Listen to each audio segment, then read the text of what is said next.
morning, guys. Chapter 11 is on analyzing data within your Access database. So looking at this is going to be a chapter overview, and then there will be other videos with how to go through and do the practice exercises.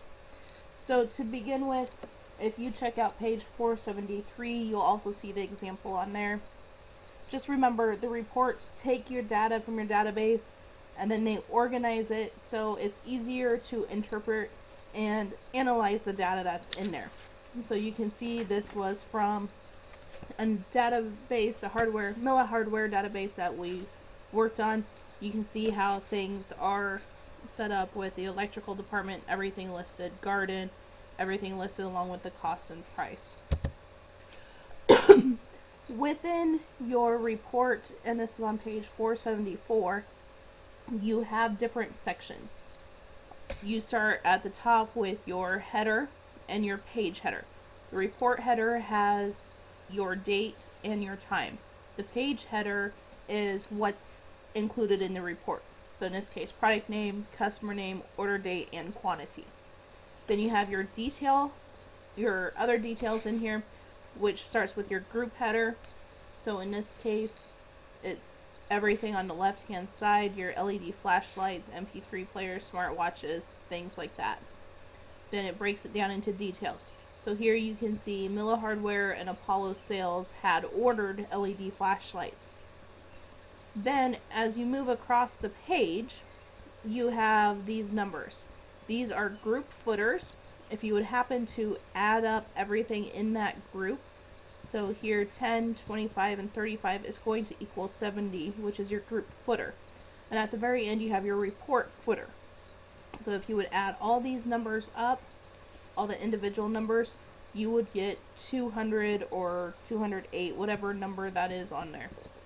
Then finally you have your page footer, and usually it just has your page number on there.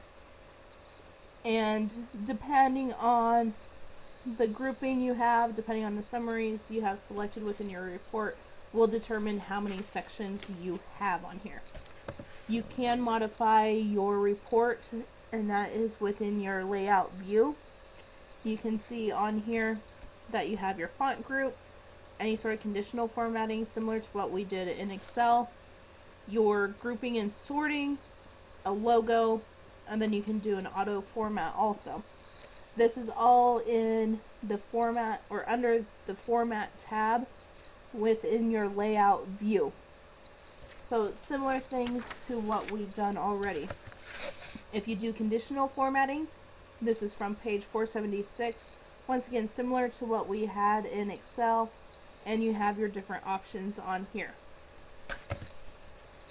From there you can modify your sorts, and with this it's used when the group or sort has been specified, and so you can group on or sort by rows, the certain rows and stuff, and it is displayed here in this part of the report.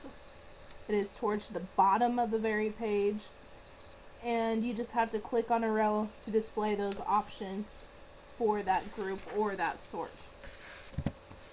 From there you can change your column width.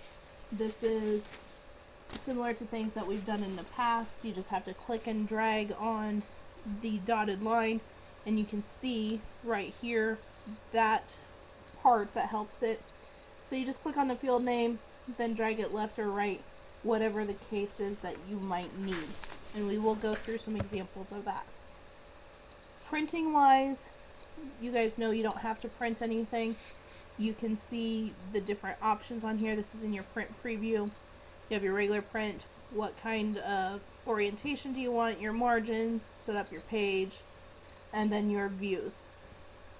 Remember, you just have to go up here to the office button, down to print preview, and then close it as needed. Just remember, reports are usually printed instead of the whole Access database. They usually print them off in a report because it's easier to read. Plus, they can bind it a lot easier than the Access database itself. From there, we can do a summary also with our reports. And this is usually known as an aggregate, and it provides statistics on any field that has numeric data. And so it could be an average, a total, a minimum, and then it can also count the number of values that are in there. So this particular example, and this is from page 480 of your textbook, you can see it not only totaled what the sales were for that solar charger, but it also gave us an average of those orders themselves. You can once again format these in design view, and this is from page 481 of your text box, so you can add your labels, you can add text boxes to it also. Easy stuff to do. This is probably the easiest stuff from Access. Here's your example of design view. You can see it kind of reminds you of a form when you look at it with all the dotted lines on there. It shows your different sections of the report, and it controls how the data is generated from here. As you go through, you can also do calculations within your reports, and it's just considered a calculated field, and it displays the results that is defined in your select query. So you can see here's our select query, there's our criteria. It will figure out what we want specifically from there. One of the last things here, actually it is the last thing, is we can take all of our Access data, we can export it into Excel. I know we've talked about this before, and this is on your external data tab. You can see here from the sample, and then you just have to click on Excel, and then you can take what you had in Access. If you need to do other calculations, you can do them within Excel a lot easier than what you can in Access or having to do it by hand. That is it for the overview. Make sure you check out the chapter starting on page 473. Also, there will be other videos posted about the practice exercises, walking you through those. Is your choice. If you want to go ahead and do them, you certainly may. Otherwise, or you can view the videos if you want. You definitely need to do the practice exercises. Otherwise, all your exercises and questions will be posted online for you. We'll see you guys all later.